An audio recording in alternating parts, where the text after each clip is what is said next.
Donc je suis menuisier dans le spectacle, constructeur de décors, accessoiriste.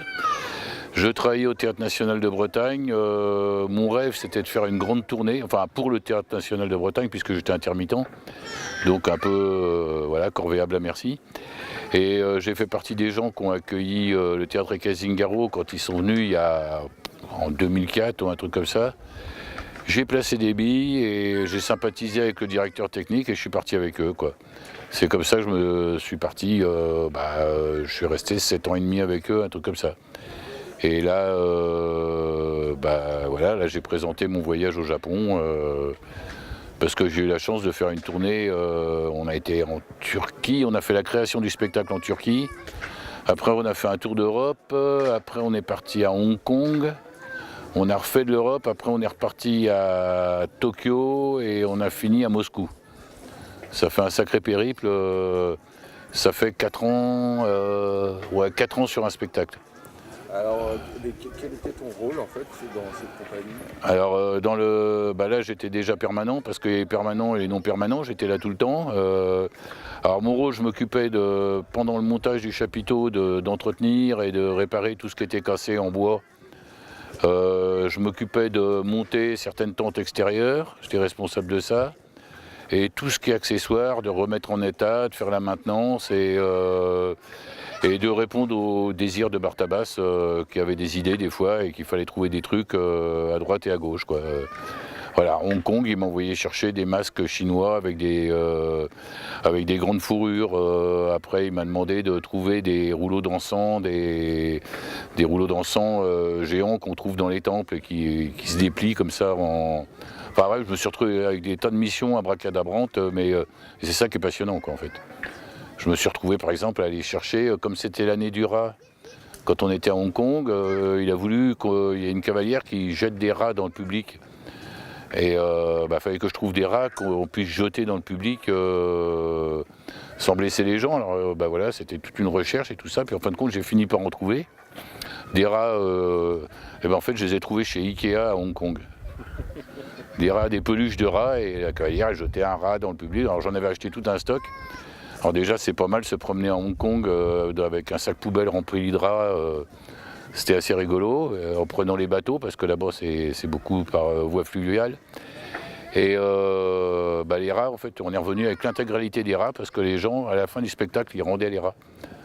Ah oui, d'accord. Alors que c'était donné, quoi, mais c'est pas la même culture. C'est pas la même culture, et je crois que le rat, il n'est pas bien vu. Ouais. Ça aurait été un petit cochon, l'année d'avant, c'était l'année du cochon, on les aurait peut-être pas gardés. Mais le rat, c'est pas un animal qui est très sympathique chez eux, quoi. Et à Hong Kong, tu es envahi par les rats, donc c'était pas bien vu, quoi.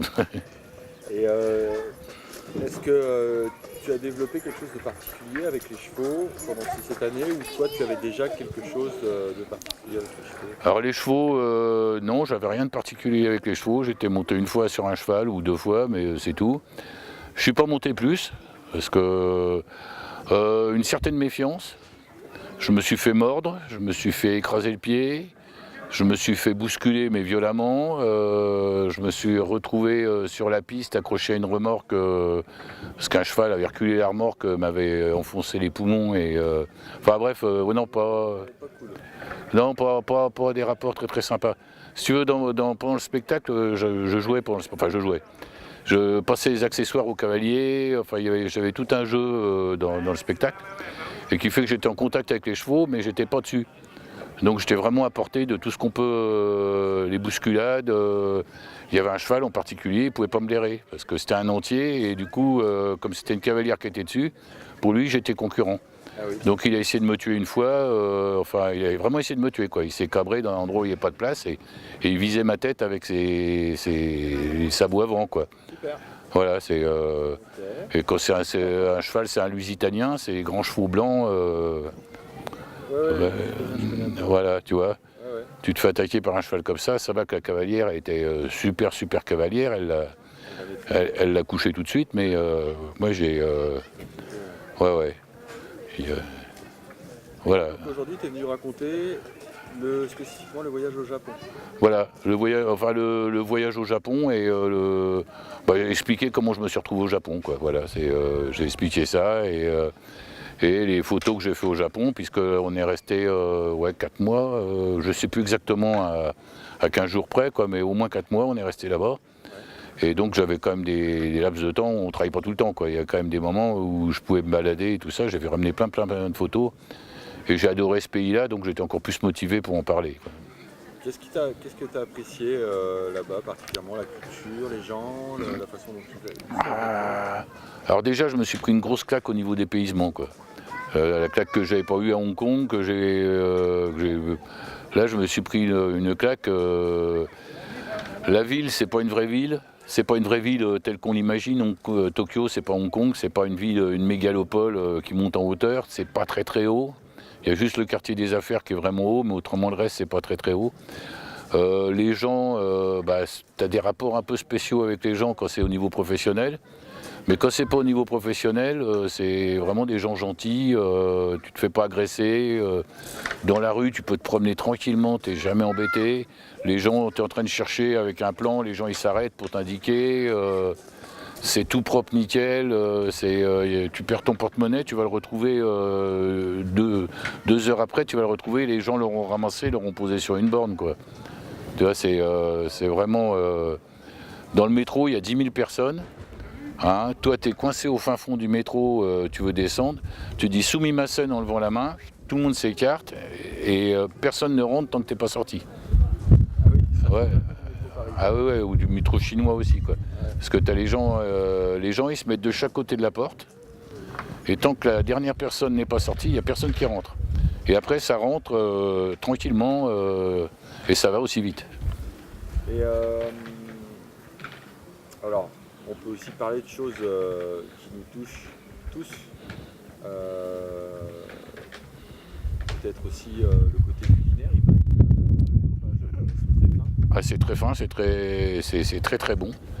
Moi j'ai adoré là-bas. Je mangeais le midi généralement pendant le spectacle, j'avais trouvé une cantine, c'était un genre resto ouvrier. Mais c'était pas trop gras, ça revenait un peu toujours la même chose, mais bon, pour manger le midi, on s'est levé un peu tard, c'était parfait.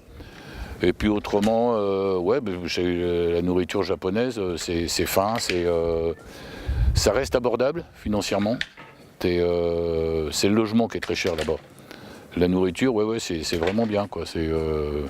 Moi, j'ai apprécié fortement, quoi. Mais il y a des gens dans l'équipe qui en avaient marre, qui voulaient rentrer en France, ils n'en pouvaient plus. 4 mois là-bas, ils aimaient pas. On mange que du poisson, patati, patata. Il y en a pas. Les gens, ils craquaient, quoi. J'ai eu quelques personnes quasiment presque à pleurer après un steak frites, quoi. Mais alors que t'en trouvais, mais tu pouvais en trouver, mais ça coûtait une blinde. Et voilà. Et alors d'après ce que j'ai compris, aujourd'hui l'aventure Zingaro est terminée pour toi. Ouais. Quelle est ton actualité? Qu'est-ce que tu fais maintenant? Alors je suis retraité. Mais retraité des métiers du spectacle, j'ai pas une retraite fantastique. Et comme retraité, j'ai le droit de bosser. Je continue à travailler, je continue à faire le Festival d'Avignon. Là, je vais faire Art Rock. Et autrement, je suis artiste, comment on appelle ça je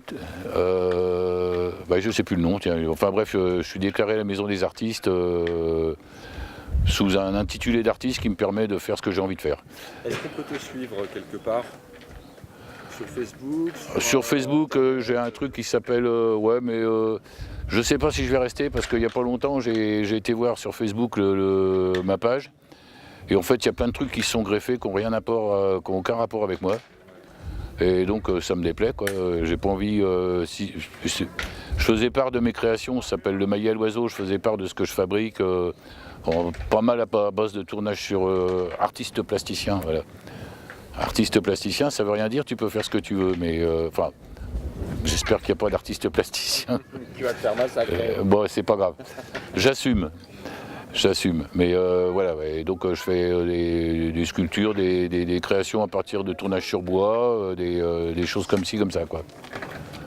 Voilà. Donc le maillet et l'oiseau. Le maillet à l'oiseau. Le maillet à l'oiseau. Ouais. c'est très important le maillet à l'oiseau parce que c'est une belle histoire en même temps. J'étais en stage de tournage sur bois et j'ai tourné mon premier outil, un maillet en if. Et il y a un oiseau qui est sorti du maillet.